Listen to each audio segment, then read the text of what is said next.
Hi economists, in this short video I want to talk to you about an inflationary gap in the monetarist new classical model. Let's start with the long run equilibrium. So this is a macroeconomic model, as you know.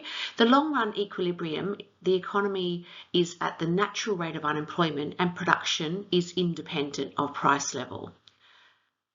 The LRAS is vertical at the full employment level of production, as wages and other resource prices can change to match output price changes. So firms' costs of production remain constant even as price level changes.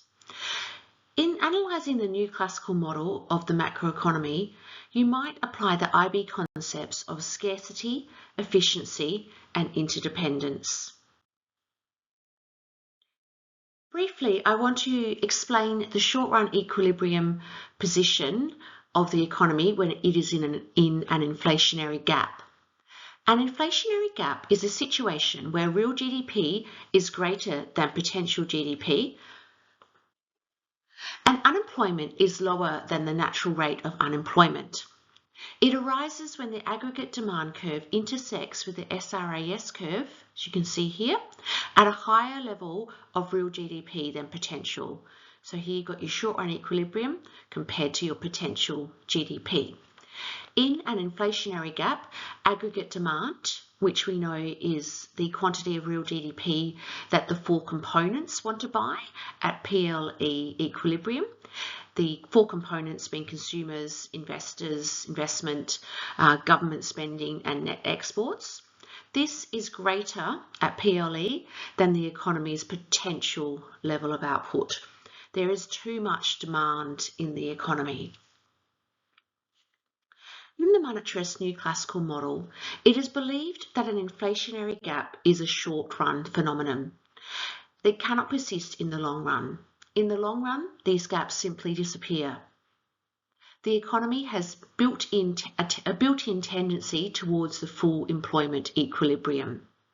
This is based on the assumption that wage and price flexibility in the long run allows the economy to automatically come back to its long-run level of output, its long-run aggregate supply. So say you're an economy at point A. Aggregate demand increases, as you can see, from AD1 to AD2, and an inflationary gap is created, as indicated here. In the short run, the economy would move from point A to point B.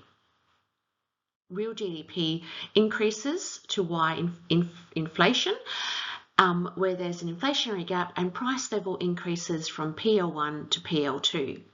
However, the economy cannot remain here in the long run because wages and other resource prices will increase to match the increase in the price level. And then once the cost of resources increase, then the supply curve shifts from the short-run aggregate supply curve shifts from SRAS1 to SRAS2. So we know this is based on the assumption of wage and price flexibility. And then we're now back at C, which is back on the LRAS curve.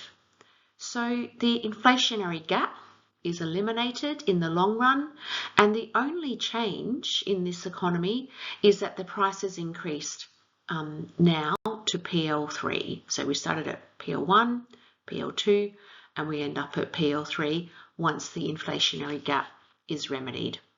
Thank you.